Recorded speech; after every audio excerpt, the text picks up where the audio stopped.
तो दोस्तों, आज हम बात करेंगे एक ऐसे फिलोसोफर की जिन्होंने लाइफ को थोड़ा डार्क एंगल से देखा, लेकिन बहुत ही डीप इनसाइट्स दिए। कभी आपने फील किया है कि लाइफ में सफरिंग ज्यादा है और मीनिंग कम, या फिर सोचा है कि हम क्यों इतना स्ट्रगल करते रहते हैं खुश रहने के लिए?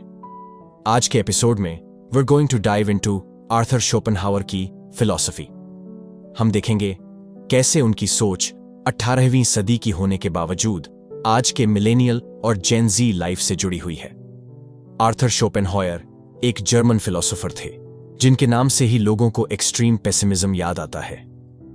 ही इज बेस्ट नोन फॉर अपने 1818 के work the world as will and representation, जिसमें उन्होंने यह बताया कि जो वर्ल्ड हम एक्सपीरियंस करते हैं, द फिनोमिनल वर्ल्ड, वह एक्चुअली एक ब्लाइंड और इरेशनल फोर्स की मैनिफेस्टेशन है, जैसे उन्होंने विल का नाम दिया।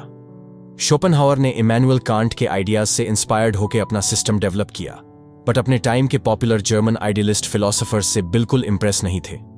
उनके काम को फिलोसॉफिकल पेसिमिज्म का एक प्राइम एग्जाम्पल माना जाता है। मतलब वो मानते थे कि लाइफ में दुख और स्ट्रगल ही डोमिनेट करता है। हालांकि अपने जीवन काल में उनकी फिलॉसफी को ज्यादा रिकॉग्निशन नहीं मिला। डेथ के बाद उनका इम्पैक्ट काफी बढ़ा रहा फिलॉसफी, लिटरेचर, साइंस सब फील्ड्स में। एस्थेटिक्स, मोरालिटी और साइकोलॉजी पर भी उनकी राइटिंग्स ने काफी थिंकर्स और आर्टिस्ट्स को इन्फ्लुएंस किया। इस एपिसोड में हम कवर करेंगे शोपेनहावर की लाइफ के कुछ इंटरेस्टिंग फैक्ट्स, उनके की concepts, specially the world as will and representation, will to live, उनका पेसिमिज्म और क्यों वो कहते थे लाइफ वन सफरिंग, कैसे म्यूजिक आर्ट को वो एक तरह का रिलीफ मानते थे, और कैसे उन पे कांट, बुद्धिज्म, उपनिषाद्स का इन्फ्लुएंस पड़ा। साथ साथ हम social media fatigue, modern ambition, emotional burnout जैसे रिलेटेबल एग्जाम्पल्स भी लेंगे।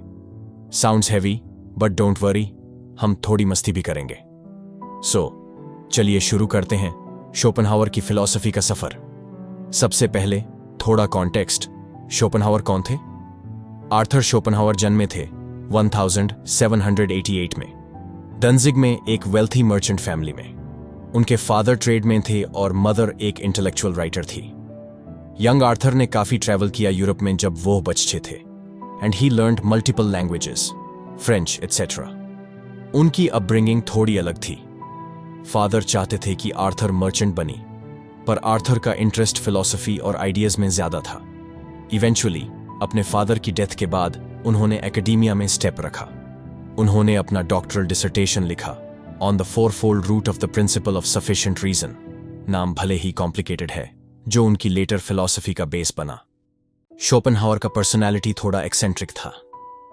वो काफी इंडिपेंडेंट और ब्लंट नेचर के थे।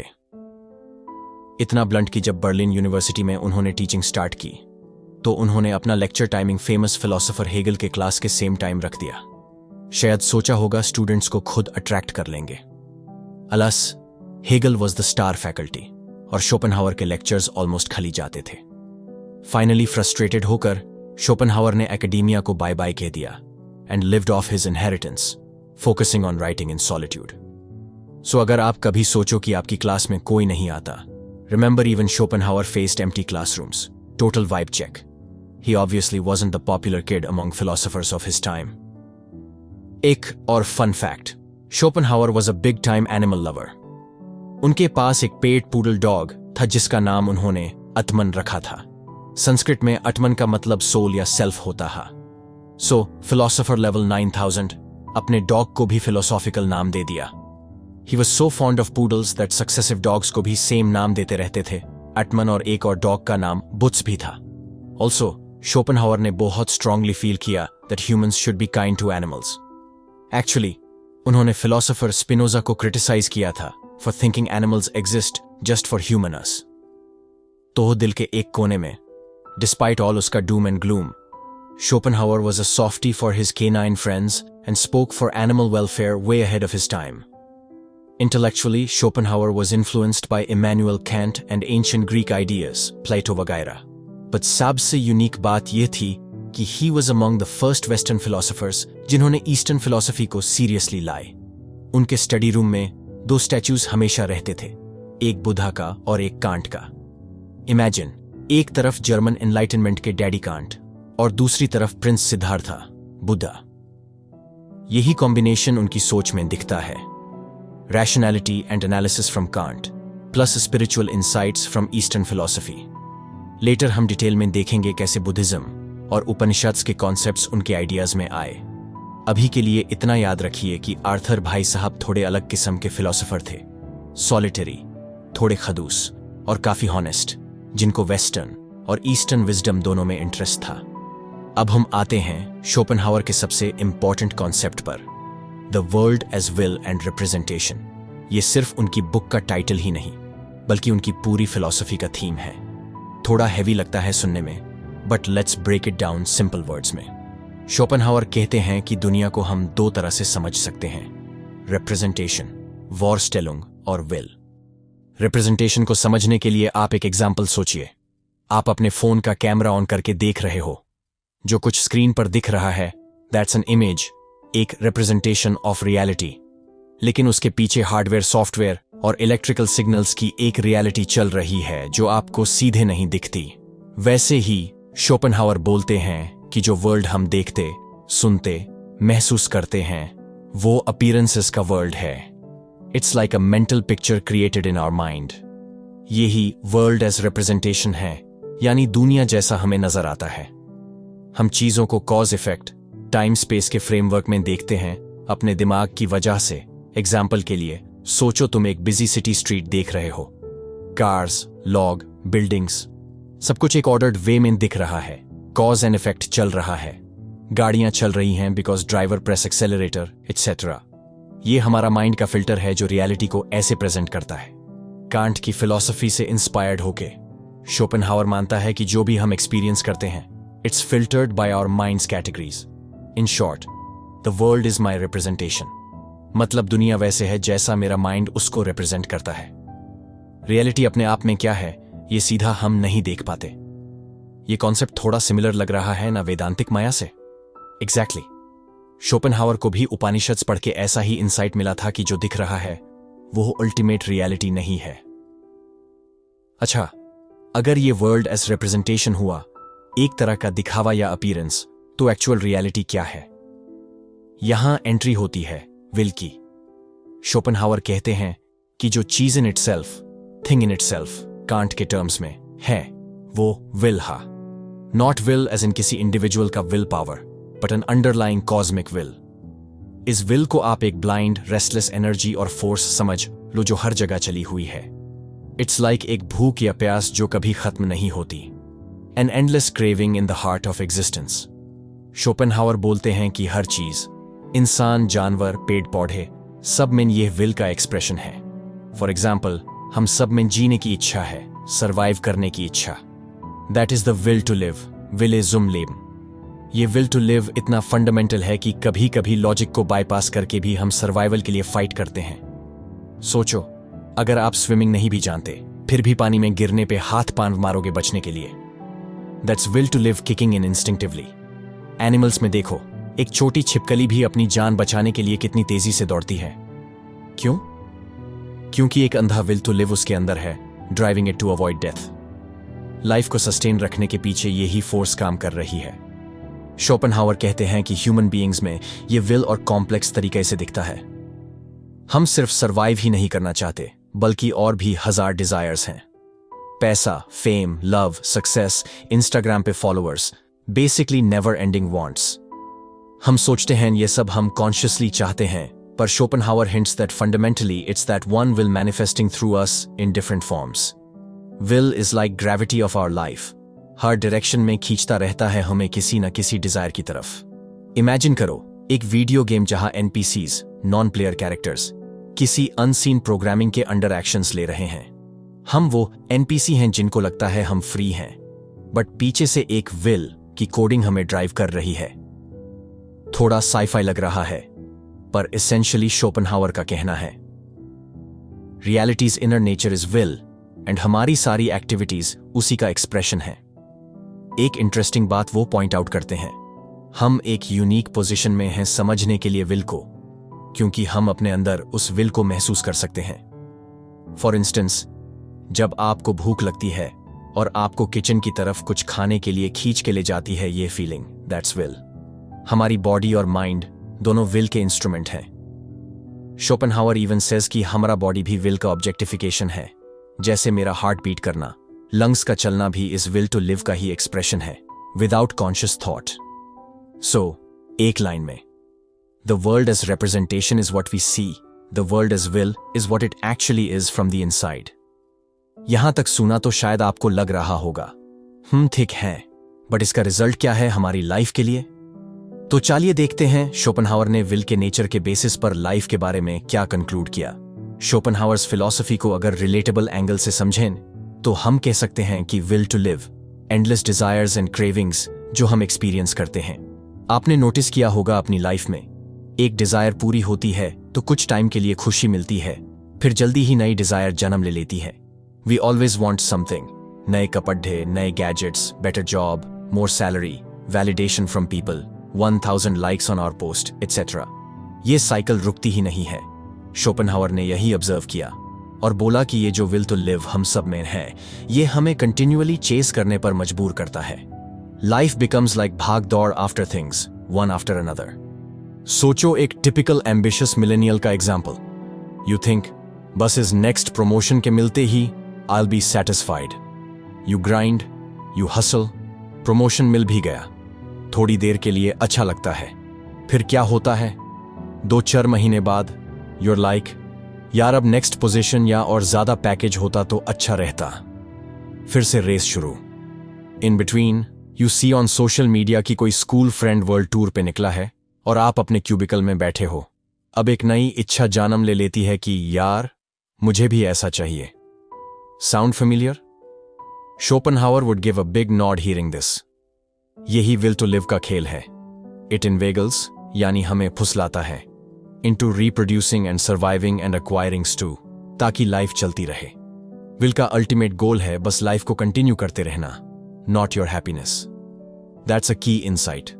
हम समझते हैं हम खुश रहना चाहते हैं, बट विल बस चाहता है हम वांट करते रहें और जीते रहें। अब इस कंटिन्यूअस वांटिंग का साइड इफेक्ट समझो, सफरिंग। जब तक डिजायर पूरी नहीं होती, हम दर्द या लैक फील करते हैं, चाहे वो छोटी सी चीज हो या बड़ी। You feel a pang of discomfort, that's suffering in a broad sense. Simple example. आपको प्यास लगी है and you're stuck in traffic without water. उस मोमेंट पे सिर्फ पानी की इच्छा है and its lack is suffering. On a larger scale, आप सिंगल हैं और रिलेशनशिप चाहिए, या रिलेशनशिप में हैं और मैरिज चाहिए, या मैरिड हैं और बेटर अंडरस्टैंडिंग चाहिए। हर लेवल पे कुछ ना कुछ लैकिंग है जिसकी वजह से हम थोड़े रेस्टलेस और दुखी हैं। शोपेनहावर कहते हैं विलिंग और striving is by nature pain, क्योंकि हर विल एक्ट का बेस है कि कुछ चाहिए। जब तक पूरा नहीं होता हम रेस्टलेस हैं। और एक बार मान लो आपकी डिजायर फुलफिल हो गई, क्या हम परमानेंटली खुश हो जाते हैं? Nope. After a brief satisfaction, boredom start हो जाता है। आपने शायद खुद एक्सपीरियंस किया होगा। You had to get that new phone या गेमिंग कंसोल। लिया, 2 से 3 महीने बहुत एक्साइटमेंट, हर रोज यूज कर रहे हैं। थोड़े टाइम बाद it's just normal, maybe even boring, and now you eye the next model और some other gadget. That boredom itself एक नया दुख बन जाता है, बिकॉज हम रेस्टलेस फील करने लगते हैं कि अब क्या करें। शोपेनहावर ने इसी ऑब्जर्वेशन को बड़ा ही एपिक तरीके से सम अप किया। वो लिखते हैं, Thus life swings like a pendulum, back and forth between pain and boredom. यानी लाइफ एक पेंडुलम की तरह दुख, पेन, सफरिंग और बोर्डम के बीच झूलती रहती है। जब तक कोई काम या डिजायर्ड चीज नहीं मिली, तब तक हम पेन, वांट फील करते हैं। जब मिल गई या कुछ टाइम के लिए सब ठीक है, तो we get bored because will को फिर कुछ नया चाहिए।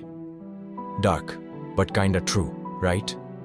शोपेनहावर और एक कदम आगे जाके बोलते हैं कि देखो, इंसान ने अपनी मिथोलॉजी में भी इस ट्रूथ को रिफ्लेक्ट कर दिया। हमने सारे पेन और सफरिंग को नरक में डाल दिया, और जो बचा बस खालीपन, उसको स्वर्ग में भर दिया। इन अदर वर्ड्स, लोगों ने इमेजिन कर लिया कि hell is constant pain, heaven will be eternal bliss. But Schopenhauer wittily says, actually if you remove all pain as in heaven, what remains is a kind of boredom. क्योंकि सोचो, haven में आपको और क्या चाहिए होगा सब मिलने के बाद? Probably after initial euphoria, you'd get bored with perfection. Interesting point. ये सब सुन के आप समझ सकते हो शोपेनहावर को क्यों पेसिमिस्ट बोला जाता है। उनका मानना था कि अगर लॉजिकली देखा जाए, life is suffering in the sense that suffering is not an exception, but the general rule of conscious existence. उन्होंने एक जगह लिखा है, Unless suffering is the direct and immediate object of life, our existence must entirely fail of its aim. मतलब अगर दुख ही life का objective नहीं है, तो फिर इतना दुख क्यों हर तरफ है? कहीं ना कहीं लगता है लाइफ का पर्पस ही दुख सहना है। हर इंडिविजुअल अपने लेवल पे स्ट्रगल और पेन फेस करता ही है, चाहे बाहर से लाइफ कितनी भी परफेक्ट क्यों ना दिखे। थोड़ा ग्रिम है, but that's Schopenhauer being brutally honest about the human condition. अब आप सोच रहे होंगे, ये तो बड़ा डिप्रेसिंग आउटलुक हो गया। इंडीड, इसी वजह से बहुत लोग शोपेनहावर को पसंद नहीं करते थे, क्योंकि वो नेगेटिव लगता था। But he believed that by facing the truth of suffering we can find a better attitude towards life. थोड़ी देर के लिए इसको अपनी लाइफ से कंपेयर करके देखो। जब हम मान लेते हैं कि ओके, स्ट्रगल तो लाइफ का पार्ट है, we often get a bit relieved, क्योंकि अनरियलिस्टिक एक्सपेक्टेशंस थोड़ी कम हो जाती हैं। फॉर एग्जाम्पल, मॉडर्न लाइफ में हम एक कांस्टेंट रेस में हैं। Better career, perfect relationship, flawless mental health, सब इंस्टाग्राम परफेक्ट बनाना है। शोपेनहावर वुड से, बड़ी, ये रेस का कोई एंड नहीं है, and by the way perfection possible ही नहीं है। It's okay to accept some suffering as inevitable. In fact आजकल जो इमोशनल बर्नआउट या एग्जिस्टेंशियल क्राइसिस लोग फील करते हैं, स्पेशली यूथ में, जब सपने पूरे नहीं होते या पूरा होके भी खुशी नहीं मिलती, it's exactly what Schopenhauer described. आप वीकेंड्स पे बिंज वॉच करके या क्लब जाके अपने आप को डिस्ट्रैक्ट करते हो बोर्डम से। वीकडेज में काम करके थकते हो और कहते हो I am suffering from burnout. यही साइकिल उसने पहले ही पॉइंट आउट किया था। एक और एग्जाम्पल लो सोशल मीडिया फटीग का। You scroll through endless posts, reels. शुरू में मजा आता है, फिर एक टाइम के बाद यूर लाइक, बस I can't, it's too much, what am I doing with my life. एक एम्प्टीनेस या बोर्डम सा फील होने लगता है। क्यों? क्योंकि एक विल ने शुरुआत में ड्राइव किया डोपामाइन के चक्कर में स्क्रॉल करो, फिर जब थक गए या सब देख लिया, मन भर गया, तो डिसैटिस्फैक्शन वापस आ गई।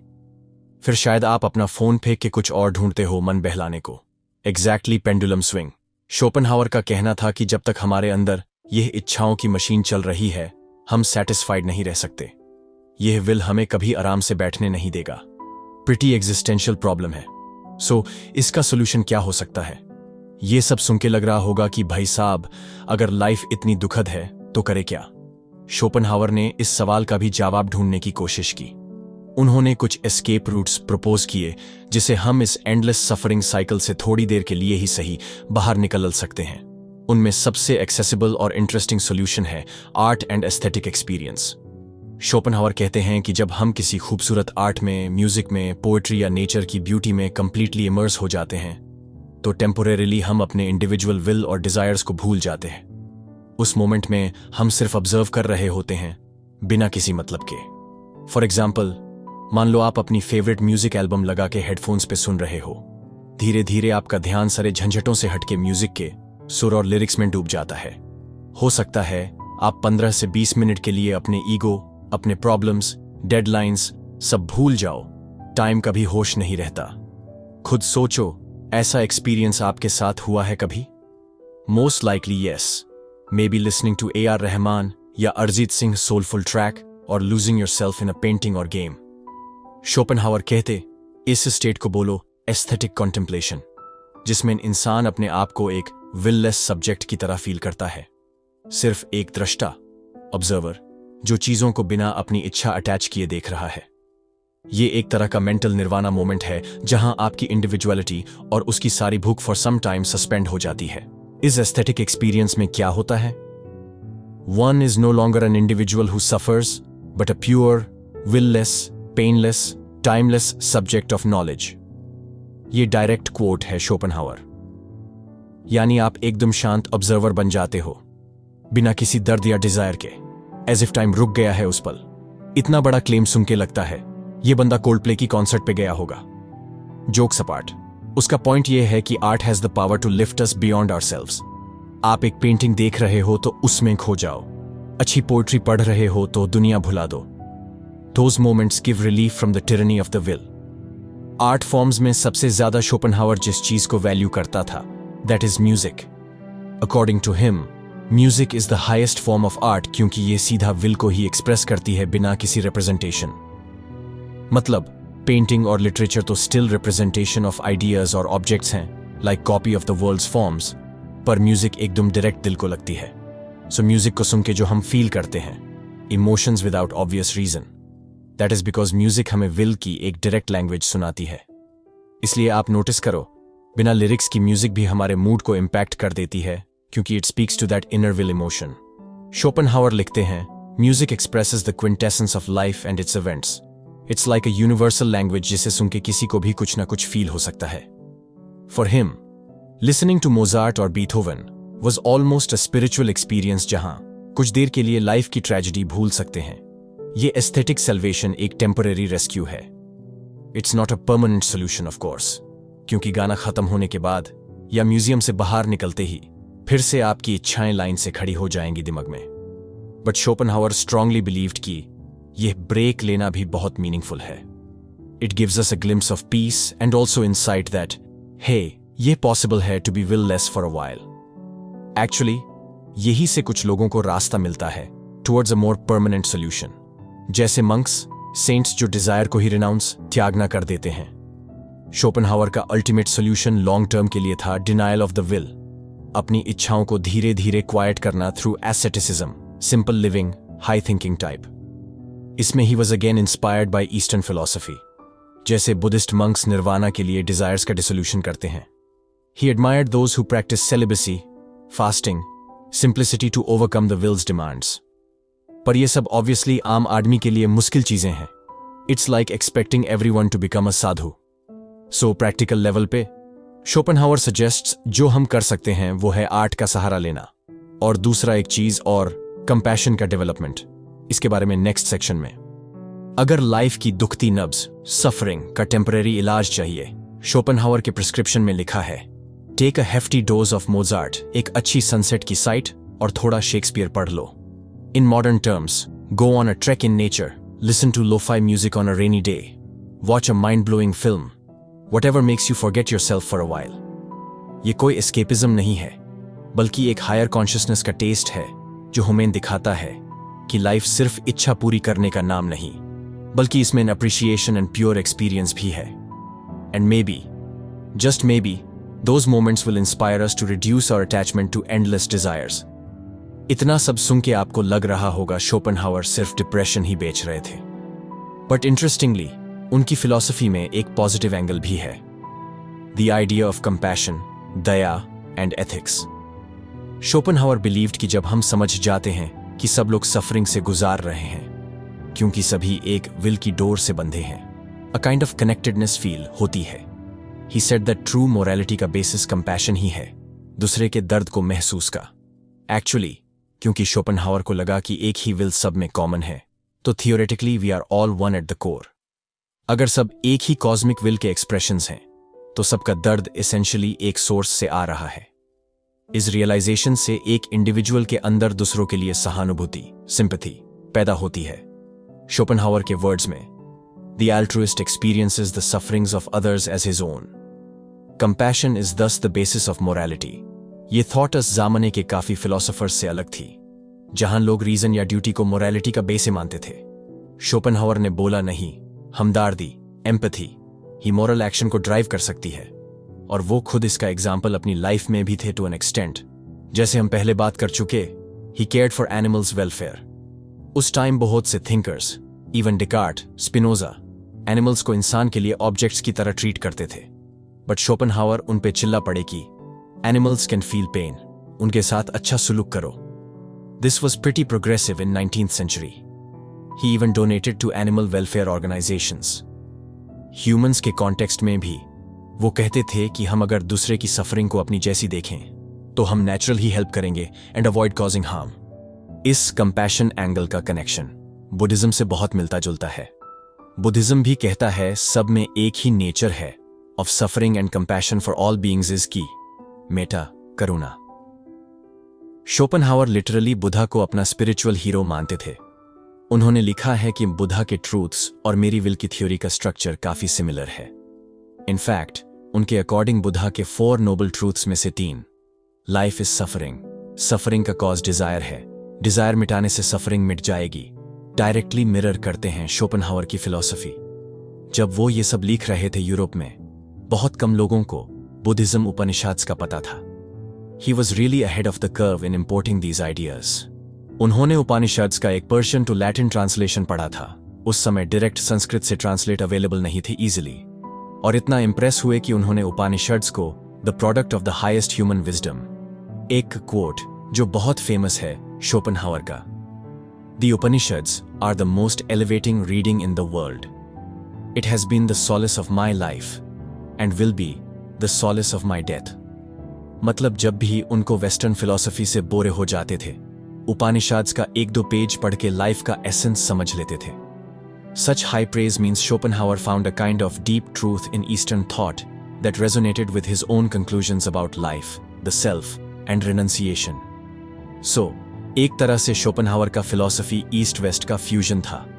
कंट ने उनको लॉजिक एंड एपिस्टेमोलॉजी, कैसे हम वर्ल्ड को जानते हैं, सिखाया, और बुद्धिज्म हिंदुइज्म ने उनको ये आइडिया दिया कि डिजायर को कैसे देखना है और उसे मुक्त कैसे होना है। रिजल्ट ये निकला कि उन्होंने कहा, भाई लाइफ का दुख पक्का है, लेकिन हमें एक दूजे का सहारा और आर्ट का सहारा लेके इससे कोप करना है। उन्होंने एस्थेटिक सेंट्स को बड़ा एडमायर किया, जो अपने आप को विदड्रॉ कर लेते हैं वर्ल्डली प्लेजर से। एक्चुअली शोपेनहावर खुद फुली एस्थेटिक नहीं बने, but he lived relatively simply, bachelor life बिताई एंड मटेरियल प्लेजर्स को लिमिट किया। उनका focus writing, music, he played flute regularly, और पशुओं के साथ टाइम स्पेंड करने पर था। इन सब में उनको एक पीस मिलता था doer from societies pointless competition. At the end of the day, Schopenhauer की फिलॉसफी हमको ये ऑफर करती है कि लाइफ की रियलिटी को ऑनेस्टली देखो, that it's not a bed of roses. Rather, it's full of cravings and suffering. But there are ways to lessen the pain. Understanding it, empathizing with others, and finding refuge in art and perhaps spirituality. It's like he's saying दुनिया एक जंगल है, but हम मिलके और थोड़ी देर music गा के इस जंगल का सफर बेहतर बना सकते हैं। अब सवाल यह उठता है कि 25 से 35 साल के हम लोग, जो एकदम अलग टाइम में जी रहे हैं, उन्हें 200 साल पुराने ये शोपेनहावर के ज्ञान से क्या लेना देना? वेल, सरप्राइजिंगली बहुत कुछ। आज के हेक्टिक हसल कल्चर और सोशल मीडिया एज में हम देखते हैं कि लोगों की एंग्जाइटी, डिसैटिस्फैक्शन बढ़ती जा रही है। We have more comforts than previous generations, फिर भी मेंटल पीस कहीं गुमसी है। शोपेनहावर इसका एक बड़ा रीजन बताते हैं, अनब्राइडल्ड विल, मतलब हमारी कांस्टेंट इच्छाएं, greed, comparison, etc. Think about the FOMO, fear of missing out. You get seeing others' curated happy lives online. Schopenhauer would point out कि ये तुम्हारे अंदर की विल तुम्हें चुभन वाली फीलिंग दे रही है कि मेरी लाइफ में कुछ कमी है। The result is that many of us feel perpetually incomplete or unhappy. Schopenhauer का एडवाइस होता, recognize that this is the human condition. You are not alone or uniquely flawed for feeling this way. Ironically, sometimes knowing a thinker acknowledged these struggles long ago gives a weird comfort that it's not just me. It's a fundamental human thing. Also, जब हम ये समझ लेते हैं कि एक Dzire पूरा होने से सिर्फ टेम्पररी सुकून मिलेगा, we might choose our goals more wisely and not expect ultimate happiness from any one achievement. This can reduce the pressure we put on ourselves.